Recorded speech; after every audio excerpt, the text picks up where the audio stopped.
जय श्री कृष्णा। मित्रों, गीता संदेश की अगली कड़ी में मैं प्रदीप शर्मा आप सभी का हार्दिक स्वागत और अभिनंदन करता हूं। श्रीमद् भगवत गीता के प्रथम अध्याय और प्रथम श्लोक का विवरण आपके सामने प्रस्तुत करने के पूर्व मैं आप सभी के सामने कुरु वंश का एक संक्षिप्त परिचय प्रस्तुत करना चाहता हूं, ताकि आपको आसानी से यह समझ आ सके कि इस वंश का नाम कुरु वंश क्यों पड़ा, ये कौरव क्यों कहलाए और यह वंश महाभारत के युद्ध तक कैसे पहुंचा। उसके पहले यदि आपने मेरा चैनल सब्सक्राइब नहीं किया है तो चैनल सब्सक्राइब करना ना भूले। वीडियो पसंद आए तो लाइक कीजिएगा और शेयर करना ना भूले। मित्रों, कुरु वंश की शुरुआत होती है हस्तिनापुर से। हस्तिनापुर के राजा थे राजा कुरु, जिनका एक पुत्र हुआ शांतनु। शांतनु आगे चलकर राजा बने और गंगा से उन्हें एक पुत्र हुआ भीष्म। भीष्म को राजा शांतनु को सौंपकर गंगा अपने स्थान पर प्रस्थान कर जाती है। भीष्म अब चाहते हैं कि उनके पिता जीवन अकेले न व्यतीत करें और सत्यवती के साथ विवाह कर ले, लेकिन राजा शांतनु भीष्म का उत्तराधिकार का अधिकार किसी और से नहीं बांटना चाहते। यहाँ भीष्म ये प्रतिज्ञा करते हैं कि भीष्म आजीवन अविवाहित रहेंगे और कभी भी राज सिंहासन पर नहीं बैठेंगे। राजा शांतनु अपने पुत्र की पितृभक्ति देखकर प्रसन्न होते हैं और उन्हें इच्छा मृत्यु का वरदान देते हैं।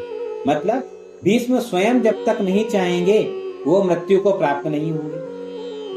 इस प्रकार भीष्म अपने पिता शांतनु का विवाह सत्यवती के साथ करा देते हैं। आपको यहाँ बताना चाहूंगा कि सत्यवती को महर्षि पराशर के आशीर्वाद से विवाह पूर्व ही एक पुत्र होता है, जिसका की नाम कालांतर में महर्षि वेदव्यास के नाम से विख्यात होता है। वही वेदव्यास जिन्होंने महाभारत ग्रंथ की रचना की। अब सत्यवती का विवाह राजा शांतनु के साथ होने के पश्चात उन्हें दो पुत्र होते हैं, चित्रांगद और विचित्रवीर्य। चित्रांगद युद्ध भूमि पर मृत्यु को प्राप्त होते हैं और विचित्रवीर्य का विवाह अंबिका और अंबालिका नाम की दो बहनों से होता है। राजा विचित्रवीर्य भी निसंतान ही मृत्यु को प्राप्त हो जाते हैं। अब कुरुवंश के सामने समस्या खड़ी हो जाती है उत्तराधिकारी की, क्योंकि भीष्म तो प्रतिज्ञा करके बैठे हैं कि वो कभी राज सिंहासन पर नहीं बैठेंगे, केवल संरक्षक के तौर पर हस्तिनापुर में रहेंगे। अब महारानी सत्यवती परेशान कि आखिर उत्तराधिकारी कौन हो। तब रानी सत्यवती उनके और महर्षि पराशर के पुत्र व्यास से नियोग विधि के माध्यम से अपनी पुत्र वधुओं अंबिका और अंबालिका से संतान प्राप्ति का निवेदन करती है। नियोग विधि एक प्राचीन विज्ञान है जिसमें संतान उत्पत्ति मात्र के उद्देश्य से प्राचीन काल में इसका उपयोग किया जाता था।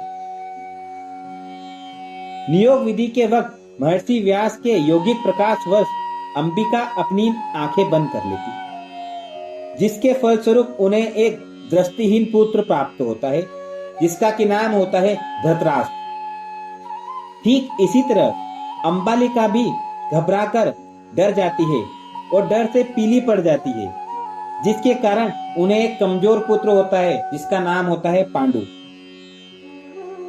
दोनों पुत्रों में कमियों को देखकर वह दोनों एक दासी पारिश्रमी को वेदव्यास के समीप भेजती है, जिससे तीसरा पुत्र प्राप्त होता है जो कि विदुर के नाम से जाना जाता है और आगे चलकर हस्तिनापुर के प्रधानमंत्री का कार्यभार संभालता है। अब धृतराष्ट्र के नेत्रहीन होने की वजह से वो राजा नहीं बन सकते थे, इसलिए पांडु को हस्तिनापुर का उत्तराधिकारी बनाया जाता है। धृतराष्ट्र का विवाह गांधारी से होता है और उनके 100 पुत्र होते हैं, जिसमें से दुर्योधन सबसे बड़े होते हैं। ये सभी कौरव कहलाए। राजा पांडु का विवाह कुंती और माद्री के साथ होता है। कुंती से उन्हें 3 पुत्र युधिष्ठिर, भीम और अर्जुन होते हैं तथा माद्री से नकुल और सहदेव होते हैं। इस प्रकार राजा पांडु के 5 पुत्र हुए। राजा पांडु के पुत्र होने के कारण ये सभी पांडव कहलाए। अब एक शाप की वजह से राजा पांडु की मृत्यु हो जाती है। अब उत्तराधिकारी के तौर पे युधिष्ठिर रहते हैं। लेकिन उम्र में छोटे होने की वजह से शासन की बागडोर धृतराष्ट्र संभालते हैं और यहीं से पांडव और कौरवों के मध्य धर्म और अधर्म तथा उत्तराधिकारी के विषय में एक द्वंद्व चालू होता है। एक लड़ाई चालू होती है जिसका बीज अंकुरित हो चुका होता है और आगे चलकर कुरुक्षेत्र के युद्ध स्थल पर पहुंचता है, जहां से गीता संदेश की शुरुआत होती है। तो मित्रों, ये था कुरुवंश और ये किस तरीके से महाभारत के युद्ध तक पहुंचा उत्तराधिकार की लड़ाई को लेकर। अब इसमें उत्तराधिकार की लड़ाई तो है, साथ में धर्म और अधर्म का विषय भी है। क्यों? क्योंकि धृतराष्ट्र और उसके पुत्र बिल्कुल अधर्म से परिपूर्ण थे, वो धर्म को समझ ही नहीं पा रहे थे, और पांडु पुत्र धर्म मार्ग पर चलने वाले।